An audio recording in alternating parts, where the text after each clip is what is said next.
going on, everybody? Well, 3 or 4 days on the load board, we got us a load. And I'm gonna do fuel on this trip because it's a Draper, Utah. We got us a Draper, Utah. This is a 29 foot solitude. So it's gonna be a, not a monster, but a pretty good size camper. She's snowing on us right now. We just left Glendale, Kentucky. I'm gonna do fuel, and I'm gonna try to put maybe the fuel savings and stuff that I had in. So yeah, if y'all wanna watch out for that and see what the fuel prices are like at the pump, I'm gonna try to write it down and then put the fuel savings in on it, so that way you can see how much that we're saving on the ComData cars that we're using with Indiana Transport. Now, all companies will be different. Some don't use ComData, some get different discounts and all that. But it's gonna be an interesting trip. It ain't the load that I was wanting, and I definitely didn't want to go pick a load to go 80 right now. For me, I think it's just best to stay out that way. But there's gonna be some weather moving in, so this might be an interesting trip.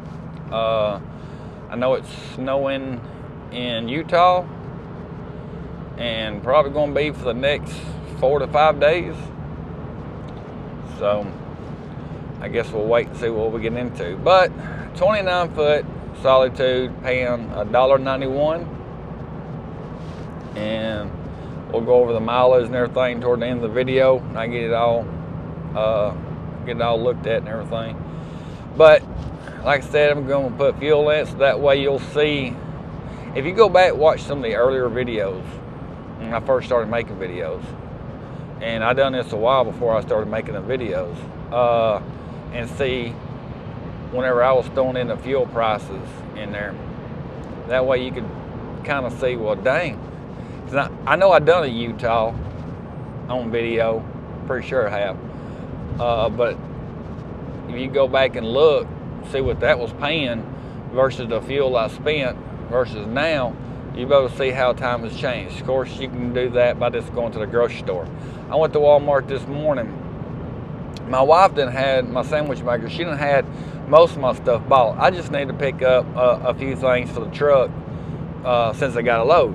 Like, a couple bags of chips, pickles, of course, gotta have pickles, and some apples, a couple salads, just a few things, fits in maybe 3 grocery bags or something. Oh, and got some breakfast burritos, steak, egg, and cheese, and taters, breakfast burritos. But went to go check out, and it was $82. I was like, holy cow.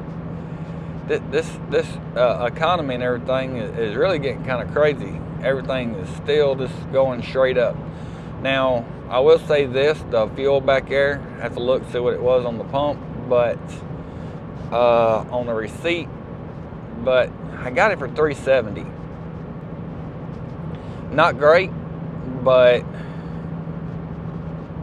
I've noticed that some of the runs prices are still low, but some of them are coming out that the rates have kind of went up on. Like this one right here, if it was paying $1.76, I wouldn't have touched it, because I know Solitudes are built and they're a heavy camper. So we'll get down here and we'll look at it and all that good stuff. I am picking up at the PDI yard, and they're open on Saturdays for half a day. So I'm gonna get down there and try to get. I done on my last trip, I didn't make a video of it. I done in Florida, went picked up at the PDI yard and stayed over at the Love's Motel. Went down there, and I couldn't believe there was 15 trucks in front of me, and they was bringing them out one at a time. But it wasn't that bad, because I guess it was getting close, because I think they quit at 11 o'clock, something like that. So when it was getting close to that quitting time, they were shucking them on out. So I didn't have to stay there too terribly bad. But that's where we're going to head now. We've got through filling it, like I said, at Glendale, Kentucky. and we're 311 miles, 4 hours and 48 minutes from being at the Hotel Loves. We'll go there, go get our camper in the morning, check everything out, hope everything goes good, and see kind of interesting stuff that we can find on this trip. Got a feeling we're gonna find a lot of snow. Hoping no ice, just snow, but let's find out. What's going on, everybody? Well, starting off on this trip so far, right now we're in York, Nebraska. Stopped here tonight, got loaded up yesterday, made it here. Loading up on this one, I want to go over some stuff. All right, when I went and got this camper over at the PDI yard on Saturday, they don't have mechanics and everything working. So when I went and got mine, I hooked up my battery. I think the jack wouldn't work. I'm like, huh. Hooked up the jump box on it, thought maybe my battery was dead. And jump box, nothing would cut on. Well, the jack wouldn't. But I tried all the lights and everything else, and everything was working but the jack. I plugged the truck up to it. That way I had all kind of power hooked up to it, and it wasn't. So I looked around for wires and everything else, and Tony, he come over and looked. He's running with me on this trip. Both of us going to Utah, and something was messed up with the jack. It wouldn't even power on. And I don't know if it wasn't hooked up or what's going on, but they had something going on. So I went and asked, what could I do? And they said, nothing, you just have to leave it. And I'm like, I've been strolling for this load for a few days, and I said, if I can load it without the jacks working, because it had them that you pull a pin out and you can push the jack stands up. And I'm thinking, if I can get the truck underneath it and just air up a little bit and then pull the legs up, and I can take it, right? Well, I said, sure. You know, I said, they're not going to return it or anything. And no, if you get it there, it'll be good. So that's what I did. I put blue up underneath it, and the jacks were frozen, and we had to actually, one side come out and the other one wasn't. We had to actually take a jack and put it up underneath the frame, and Tony had a piece of wood and put it underneath there, and we jacked it up a little bit and got it to where we can pull the pin and pull it up. So I got it on the truck, and it's going to Utah. Now, when I get there, so like I said, this road is going to go to Utah. So just try to figure out the solution and make sure that you don't get no trouble for carrying the loads or anything like that. That's why I did ask, just to make sure, be on the safe side. Now, we're going to be going into some weather, and Tony got some new tires, some Mastercraft tires, and they actually look pretty good. I think you give like 16 something for them. On the KL2s, I give 2,000 for them, and so they're, you know, about $400 cheaper. But I'm gonna put a little video of them when we get unloaded and everything, to let y'all look at them to see if y'all might like them or not. I don't know how many miles you're gonna get out of them yet, so that's what I'm waiting to find out. But they do look, they're very meaty and look like very good tires.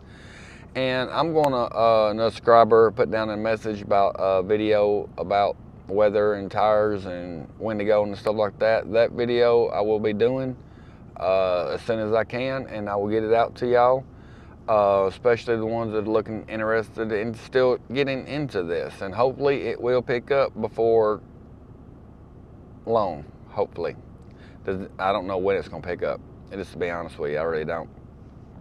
Right now, our Middlebury yard, which is one of our biggest yards, I mean, it maybe has 50 campers on it, maybe 60.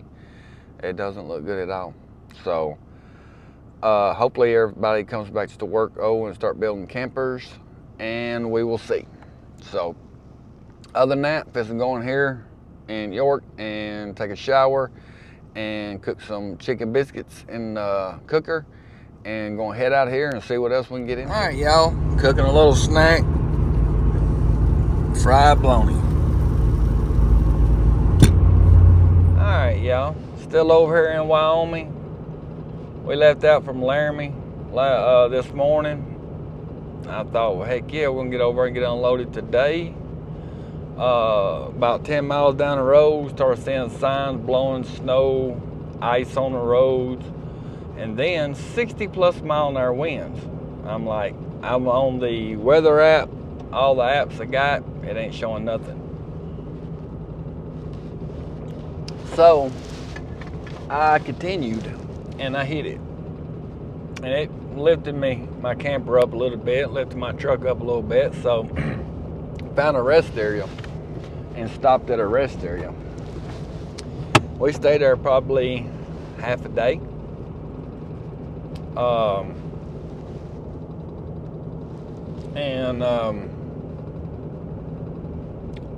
The weather broke maybe a little bit. The wind died down enough to take off, and there's apps and stuff like the Wyoming app, Nebraska and all them. You can download and see the roads and make sure that there ain't no road closure stuff, because there was, and they lifted the road closure, so we took off. We're going to try to make it to, well, we are going to make it down here to Fort Bridger, and we got about 107 more miles. We've been rolling for a little while, and but that is the beast of RV transport, or any kind of transportation you want to get in. If it's trucking, hot shot RV transport, or whatever it is, that's what you got to deal with. High winds, snow, ice, stuff like that. Download all the apps that you need to be careful, be safe. Then I've been dealing, it's already popped up like 3 times, check engine light on the truck. And the service light come on, service performance light come on, so that means the season, which it's about right, because it come on about 74,400 something, so usually around 75,000 it's time to change the CCV filter in them, in a Dodge. So I'm gonna try to find a load going back. I don't know, the load board has been so crazy that if you're not on it constantly 24/7, you're not gonna get nothing, because when something pops up, blink of an eye, it's gone. Not looking good. Don't know when the loads are going to come back. Don't know if the manufacturers are back to work. I'm hearing some people say that the manufacturers went back to work Monday. What some people say they're not coming back to February. I don't know, but I do know that a lot of the manufacturers still have a lot of campers on their yards. They're not selling a lot, though, I don't think, in my opinion. But I called Ram, and I'm back who was working on the truck before, going through the process on it, because it's still got the recalls on it, and they're supposed to have the stuff to fix the tailgate and my recall. So I sent them the codes that I pulled out that I cleared, which I'm pretty sure they'll come on again before I get back, and then they want me to bring it into them before it hits that 100,000 miles, and maybe they can see what kind of codes. I'll put a picture. I put one on the community post, but I'll add it in this video.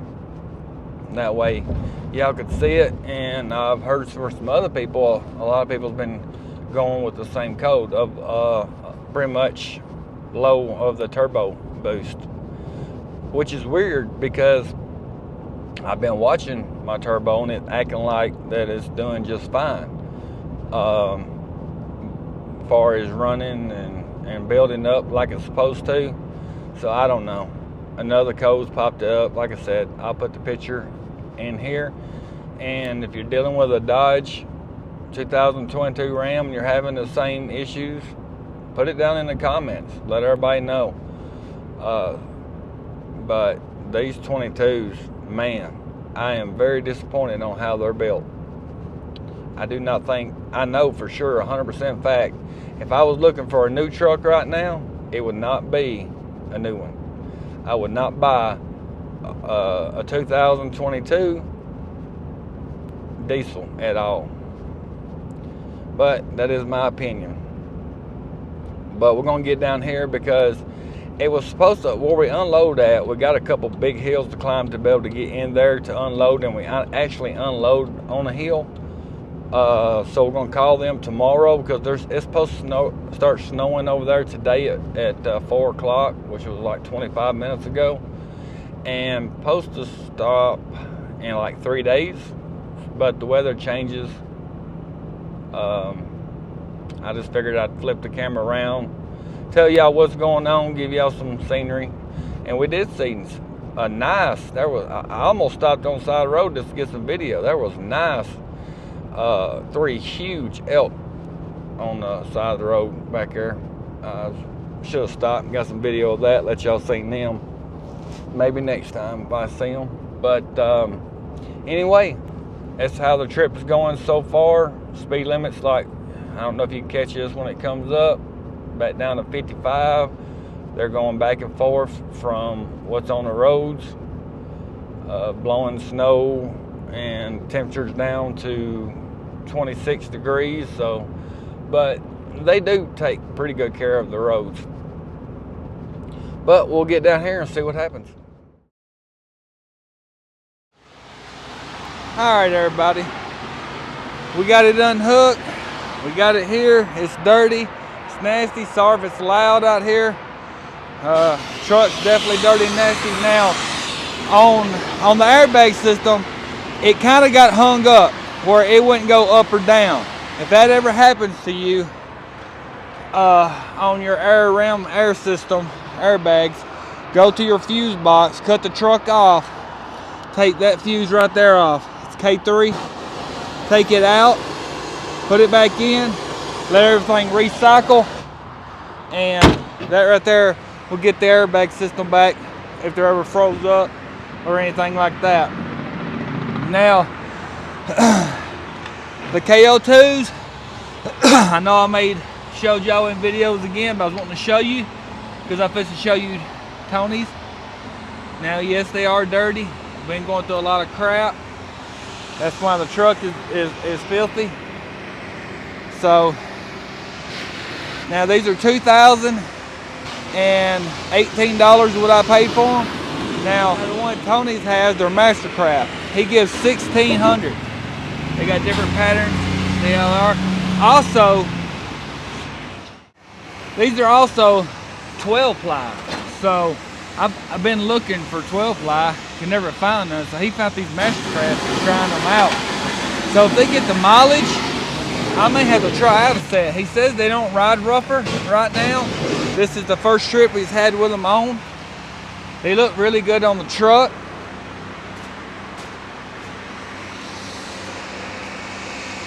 So, and they're also rated more. I think these are rated at 36,000 a piece. Tony, is that right? 36,000?